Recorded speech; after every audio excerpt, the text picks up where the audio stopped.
2024 ఏదైతే ఎలక్షన్స్ ఉంది, ఎలక్షన్కి యావత్ రాష్ట్రం మొత్తం కూడా కేడర్ని పార్టీని సమాయత్తం చేసే విధంగా ఈరోజు సిద్ధం సభలు ఏవైతే జరుగుతూ ఉన్నాయి.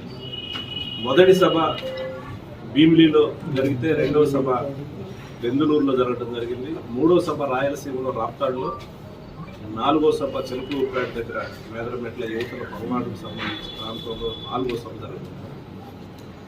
ప్రజలు ఒకటి గమనిస్తూ ఉన్నారు, వరుసగా జరిగిన 3 సభల్లో లక్షలాది మంది పోటీ పడి స్వచ్ఛందంగా కూడా ఏ రకంగా ప్రజలు వస్తూ ఉన్నారు. గతంలో చంద్రబాబు నాయుడు జరిగిన వాళ్ళ పార్టీకి సంబంధించిన మీటింగ్ కానీ, పవన్ కళ్యాణ్ జరిగే మీటింగ్ కానీ, సిద్ధం సభ జగన్మోహన్ రెడ్డి గారు మాట్లాడే మీటింగ్ కానీ ప్రజలు కూడా గమనిస్తాం.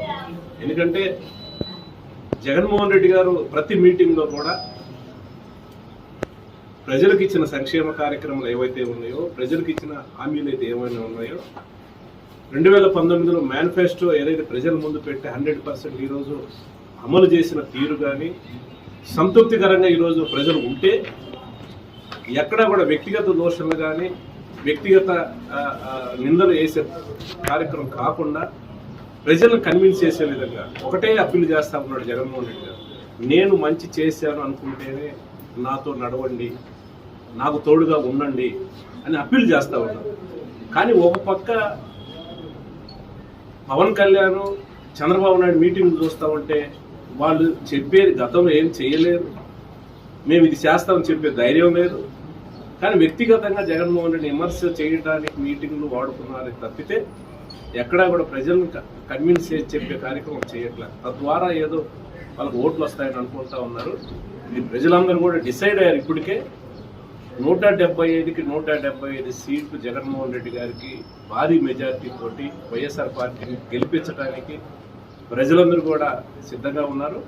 రేపు పల్నాడులో జరగబోయే ఏదైతే సిద్ధం సభ 4వది ఉందో అది దరిదాపుగా 15 లక్షల మందితోటి సభ చేయబోతాం.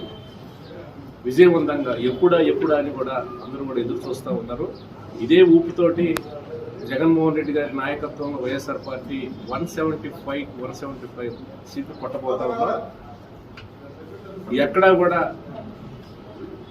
చంద్రబాబు నాయుడు కానీ, పవన్ కళ్యాణ్ కానీ ఎలక్షన్ తర్వాత ఎటు పోవాలో చూసుకునే పరిస్థితి. ఎట్లాగో వాళ్ళకి ఈ రాష్ట్రంలో వాళ్ళకు ఉండడానికి సొంత ఇల్లు కూడా లేని పరిస్థితి. వీళ్ళందరూ కూడా హైదరాబాద్లో. ఎందుకంటే ఈరోజు ప్రజలందరూ కూడా సంతృప్తికరంగా ఉన్నారు.